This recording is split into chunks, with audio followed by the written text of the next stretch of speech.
Et c'est l'heure du rendez-vous à la ferme de Fanny Agostini. Le printemps est arrivé, sors de ta maison. Alors une petite dizaine de jours avant le printemps. Fanny Agostini, bonjour. Bonjour Mathieu. On a coutume de dire que les hirondelles font le... Il y a déjà 10 jours. Mais non, mais écoutez, c'est précisément le sujet, avec un petit peu d'avance.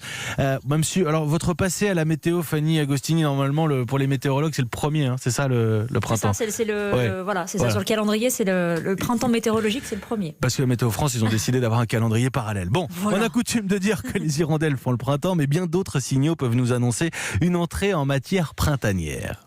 Ben oui, j'ai envie de vous dire, chacun son calendrier, surtout que la ligne de démarcation entre hiver et printemps est de plus en plus ténue. Alors c'est vrai que le symbole des hirondelles pourrait être détrôné par d'autres indicateurs. Tenez par exemple, hier après-midi, sur la façade de ma maison à Boissé, il y avait des lézards, des murailles qui étaient déjà en train de prendre un bain de soleil. C'est un reptile, un animal, vous savez, à sang froid que l'on dit poikilotherme, c'est-à-dire qu'il a besoin que les rayons du soleil soient suffisamment chauds pour sortir de leur léthargie hivernale. Et bien en ce moment, c'est le cas. Il y a suffisamment de soleil pour que les lézards sortent. Et donc ils sont déjà sortis, c'est le cas aussi de tout un tas d'insectes.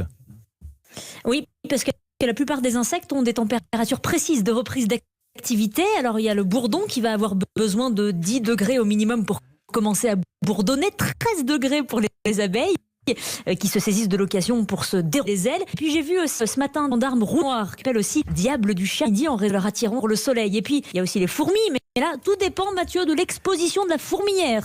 On est en train de perdre la ligne. Fanny, je vous laisse juste vous rapprocher peut-être d'une fenêtre. Voilà, on est à Boissé, on est en Haute-Loire avec Fanny Agostini comme tous les matins pour le rendez-vous à la ferme. On a vu les hirondelles, les lézards, les insectes. Et pour les végétaux, ça se passe comment ? Eh bien, c'est très en avance, comme on l'a tous remarqué cette année. Chez moi, en montagne, dans les prés, c'est une farandole de gentianes, jonquilles et Véronique de Perse. En Suisse, c'est même une tradition depuis 1818 qui annonce le printemps.